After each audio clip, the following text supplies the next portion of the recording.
Hello, hi guys! Magandang hapon sa inyong lahat. And this is Rodriguez from Masagrit Channel, a faith healer, also matarder. So ngayong hapon na to, tignan natin ang sabihin sa iyo ng ating mga gabay. So this is a special gabay for the month of February 22 hanggang February 28 for the sign of Cancer. So Cancer, welcome to my channel. Ano kayang messages, advices, and spirit guides ang ating masasagap for today's video? Kanino kayang energy or kaganapan sa buhay ng mga Cancerian ang ating makakagilap? So guys, this reading is a journey din lamang nila at makaka-resonate. Kunin lamang po makaka-relate sa inyo and comment down below kung kaninong energy ang ating nasagap. And of course, don't forget to like and subscribe my channel. And notification bell for more videos updated kasi maraming salamat po sa mga walang sawang pagsuporta sa aking channel. Lalo-lalo na ang hindi nag-skip ng ads saway pagpalain kayo ng Diyos at may kapal. Siksik liglig nag-uumapaw na biyayang manumbalik sa inyo. So let's see guys, what is the messages advice sa iyo ng ating angel spirit for the sign of a Cancer. So let's see and watch this. Ano kaya kaganapan sa buhay ng mga Cancerian ng ating mga ginap? So guys, ito na. Ito ngayon at bubulabugin natin. Angel Spirit, please give me information po. Okay, there's a Five of Swords. No, nagkakaroon ng self-sabotage with your actions. No, mag-ingat ka lang sa bawat kilos at galaw. Huwag ka basta-basta nagtitiwala dahil lahat ng mga impormasyon na ibinibigay mo or sinishare mo ay maaaring gamitin against sa'yo. And there's something, the Eight of Pentacles. So this is something, mag-focus, no? Sa sarili mo, sa ginagawa mo, additional messages. And because there's something an information with a magician, manifestation. May mga bagay na unti-unti mo na manifest. May mga bagay na may isa sa katuparan mo na. And there's something an emperor. Just being mature enough and being grounded. Ay, ibig sabihin dito, kailangan maging mature ka sa gagawin mong decision. Kailangan lahat ng mga gagawin mo, pagdidesisyonan mo, dapat alam mo yung tama't mali or disadvantage or advantage ng eksena na yan. And there's the Queen of Wands, confident, lakas mo ang loob mo, tapangan mo, no? Lakas mo ang pakiramdaman mo dito, parang sinasabi din na there's something empowerment, no? And there's the Moon card at Truth Trivia, na may mga bagay na lilitaw dito ang katotohanan o may mga bagay na magtutupad sa iyong mga pangarap. What is the Five of Swords? Represent with a Tower moment for a major changes. Malaking pagbabago na magaganap sa buhay mo. No? Mag-ingat ka lang daw dahil lahat ng mga bagay na gagawin mo ay maaaring makasira sa'yo. There's something disaster, destroyer, or either chaos, no? What is that Eight of Pentacles, no?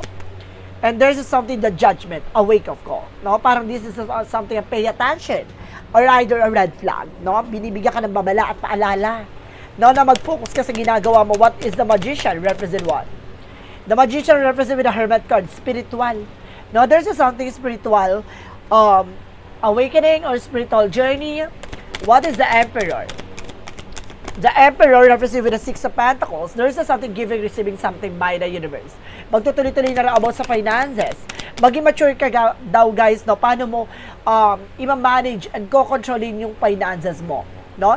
Being wise decisions, and of course being intelligent and control, no? Hindi pa din padalos-dalos, ura-urada, gastos sa ganito, gastos sa ganyan.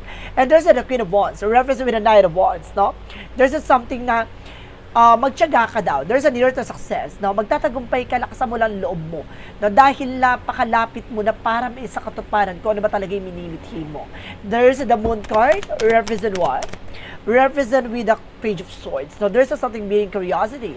Kailangan matanong ka, mabusisi ka. Dahil unti-unti mo matutuklasan kung ano yung talaga yung dapat mong malaman. No? Yung dapat talagang importante sa buhay mo. Kung ano ba talaga yung purpose mo sa buhay mo. And the Five of Swords, because the Tower moment, represent what? Represent with the Page of Pentacles, investment. So just invest wisely, no? There's just something, a wise decision that brings you something, an investment, abundance. And there's a Page of Pentacles for manifestation. May mga bagay na unti-unti manifest, no? Kailangan ingatan mo yung bawat bigkas nang galing sa bibig mo, bawat kilos na gagawin mo dahil lahat ng mga bagay na yan ay magre-reflect sa'yo. And there's the Eight of Pentacles because of judgment. So this is the Seven of Cups, no? There's something confusion. Maaring isang paalala to para magulo ka. No? Para malito ka para mawala ka sa focus. Kaya kailangan pag-isipan mo mabuti, ha? Kasi mamaya yung bawat action mo or bawat kilos mo, isa sa bagay na para hindi matuloy yung ginagawa mo or para hindi ka mag-succeed. What is the Magician, the Hermit card? And there's something, the Queen of Swords. So this is something I look at the bigger picture. Ay sinasabi ko na, titingnan mo lagi yung magiging possibilities. Yung disadvantage and of course advantage ng bawat actions mo. No, there's something consequences. Just be aware, guys, ha. Ito yung sinasabi ko na may mga bagay kang dapat matutunan dito. Malayo pa lang dapat alam mo na yung magiging kalalabasan. No? There's the Emperor because the Six of Pentacles represented with the Three of Pentacles, so something collaboration.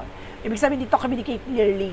Makipag-usap ka ng maayos, ng wais, at listo, no? Na alam mo sa sarili mo na hindi ka binubudol at hindi ka inuulol ng kausap mo. Diba? Let's see what is the Queen of Wands because the Knight of Wands. Represented with a Star card, something healing, hope, no? May pag-asa dito na maaaring magtagumpay ka. Lakasan mo lang loob mo. What is the Moon card because the Page of Swords? The Moon card because the Page of Swords represent with the Four of Pentacles for saving money, for protect your power, protect your energy, protect your money, and being wise, no?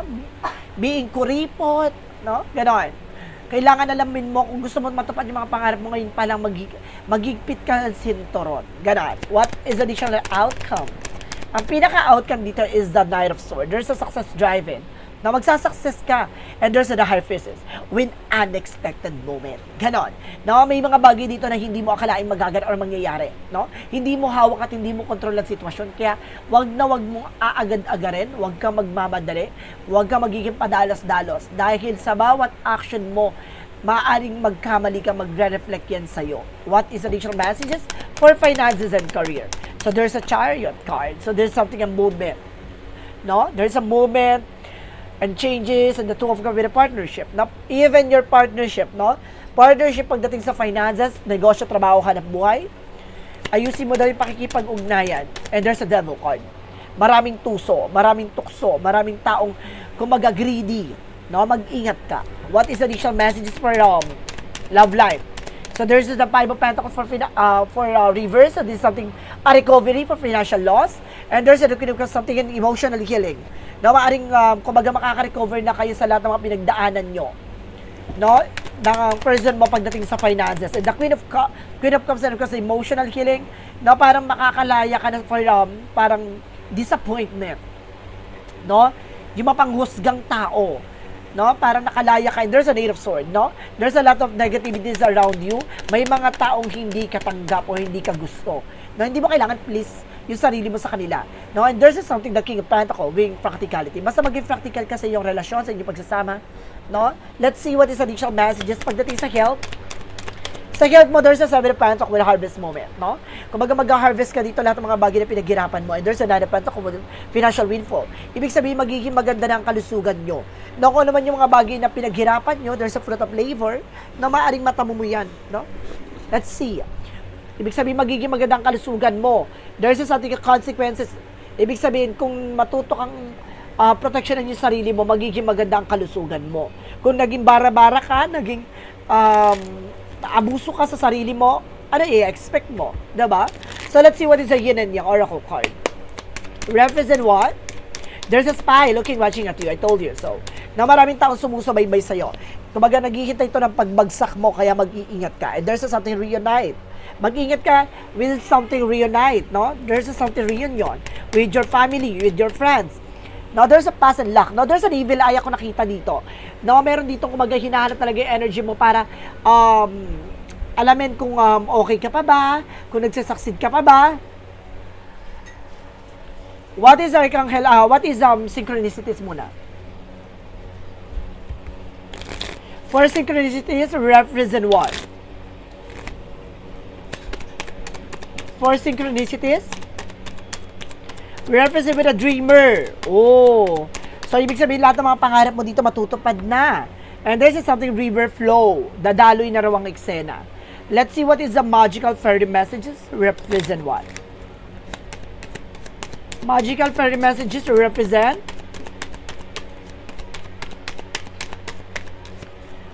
and there's a walking away. No? Kailangan mo nang kumawala. No? Makalaya. No? From this unhealthy situation. unhealthy environment. And there's a trouble, guys. No, may kakaroon talaga ng trouble. Let's see what is the Romance Angels for a Mystic Love Oracle deck. For Romance Angels for a Mystic Love Oracle deck, represent. And there's a text message. Now, there's a text message coming in for you. Now, meron ditong unsend, parang gusto ito mag-message pero binubura niya. And there's something relationship reconnecting, no? Kumbaga, maaaring magkakausap na kayo ng person mo. No, magkakaroon talaga kayo dito na parang second chances. Parang nagbaba kayo first siya kung kakausapin ka o hindi. And there's something intuition. Tama ka ng hinala, no? Maaaring gusto nito magparandam. Gusto nitong puntahan ka. So, let's see what is our additional messages when an angel spirit. For Archangel Michael messages. And take your time to make a decision. No, kailangan mo ng oras para makapag-desisyon. No? And there's something, this is your life purpose. See? I told you, unti-unti mo makikita kung talaga yung purpose mo sa buhay. What is additional messages with an angel spirit?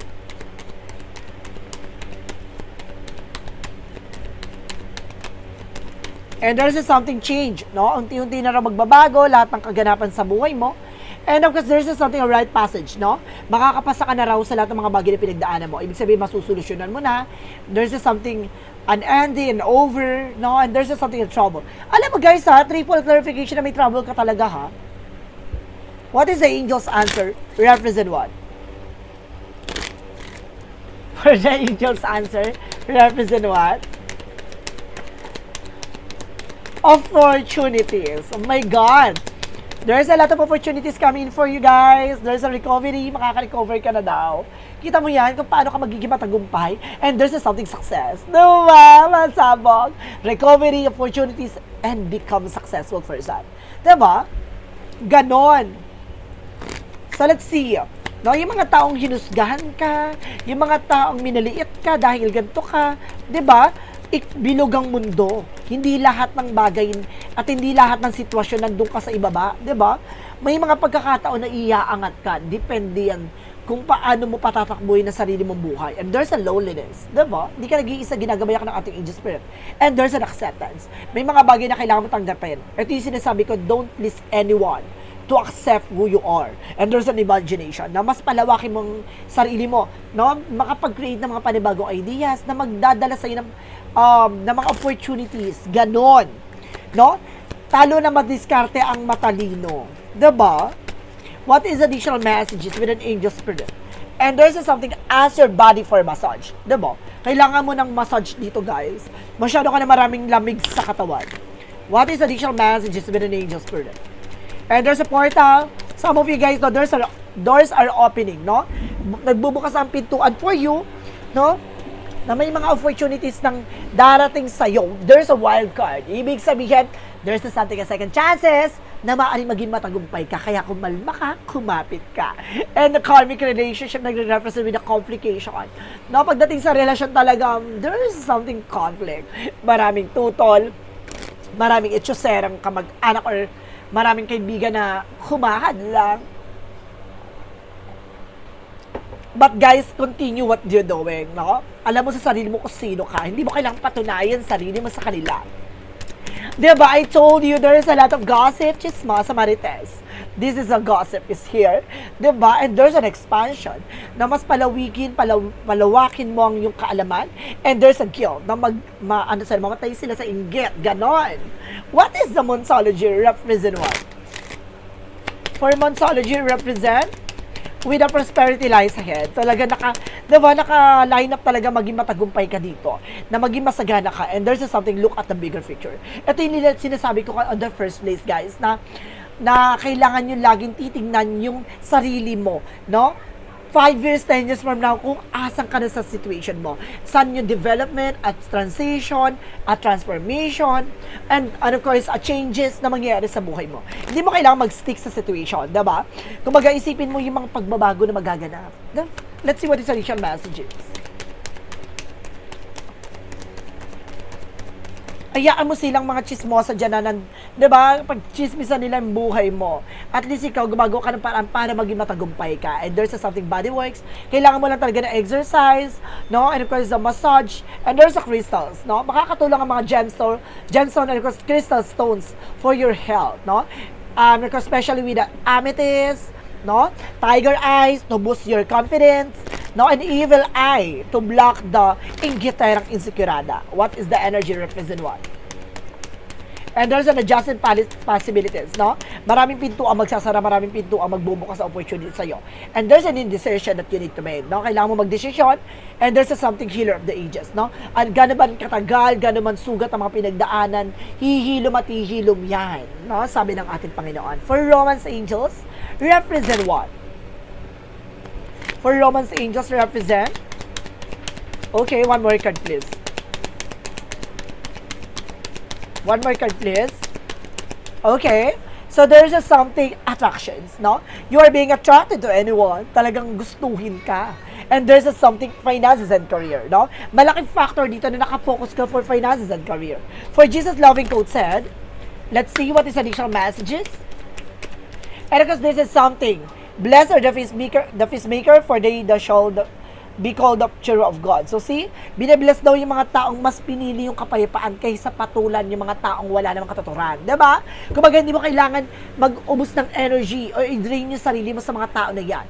No? Because what is the best revenge is being successful. Ganun yon, diba? Mas maganda nang magpursige, magpatuloy ka sa ginagawa mo hanggang sa maabot mo ang mga pangarap mo. Diba? Hindi mo kailangan i-ubusin ng energy mo sa kanila. Dahil mga itsoserang palakalang charis. Ganon. What is the angel's number represent what? Medyo maldita tayo sa paraan na yun, diba? Angel's number represent what? Angel's number. Give me an information. There's a 222 with alignment. So see, talagang naka-line up talaga. There's something connections. Ganon. Kumbaga, unti-unti mo na makikita lahat ng mga pangyayari sa buhay mo na there's a something, a reason. No? So this is something, how do you feel mo forward towards your life through a calling? Do what make you happy. Your enthusiasm is what keeping you going. Follow your interest. It's picked by something. Follow these roots with the help you discover your life purpose. So see, unti-unti mo na kaya mo pala naranasan to kasi kumbaga may ginagawang instrumento ni God to para matuklasan mo, para malaman mo, no? Kumbaga hindi mo dapat binabase sa iba ang kaligayahan mo, 'di ba? Kumbaga hindi mo kailangan patunayan yung sarili mo sa iba. May mga ganung scenario na kailangan mong maging masaya hindi para sa kanila, para sa sarili mo. 'Di ba? So let's see what is the messages of life. A messages of life represent what? And there's something step by step. See? 'Di ba? Walang instant sa buhay, walang shortcut sa buhay. Kailangan unti-unti lang yan hanggat maabot mo ang mga pangarap mo. Hakbang-hakbang ang tungo sa tagumpay. Today, I practice patience. I allow time to fulfill my goal. I understand the wisdom in letting go of control. I know that the true value of each situation lies within creation rather than its end result. Therefore, I allow my life to unfold step by step, inhabiting each moment to fullest, knowing that my soul is forever rising higher and higher to embrace the light. So, unti-unti mong makikita, no, ang liwanag. At unti-unti mo makikita ang daan tungo sa tagumpay. Hindi mo kailangan lumingon para sa mga taong mapanghusga at hindi mo kailangan tumingin sa kabila para makita yung mga taong hinihila ka pababa. Ganon, na kailangan magpatuloy ka lang na tumingala para abutin yung mga pangarap mo. So guys, this is a special gabay for the month of February 22 hanggang February 28 for the sign-off. Cancer yan. So guys, Cancer, maraming salamat for this wonderful reading. So once again, this reading is a general reading lamang, hindi lahat makaka-resonate. Kunin lamang pa makaka-relate sa inyo and comment down below kung kaninong energy ang ating nasagap. And because don't forget to like and subscribe my channel and hit notification bell for more videos updates. Maraming salamat po sa mga walang sawang pagsuporta sa aking channel, lalo-lalo na ang hindi nag-i-skip ng ads. Saway pagpalain kayo ng Diyos at may kapal, siksik, liglig na umapaw na biyayang manang balik sa inyo. Maraming salamat po. See you in the next video. Bye-bye and babush!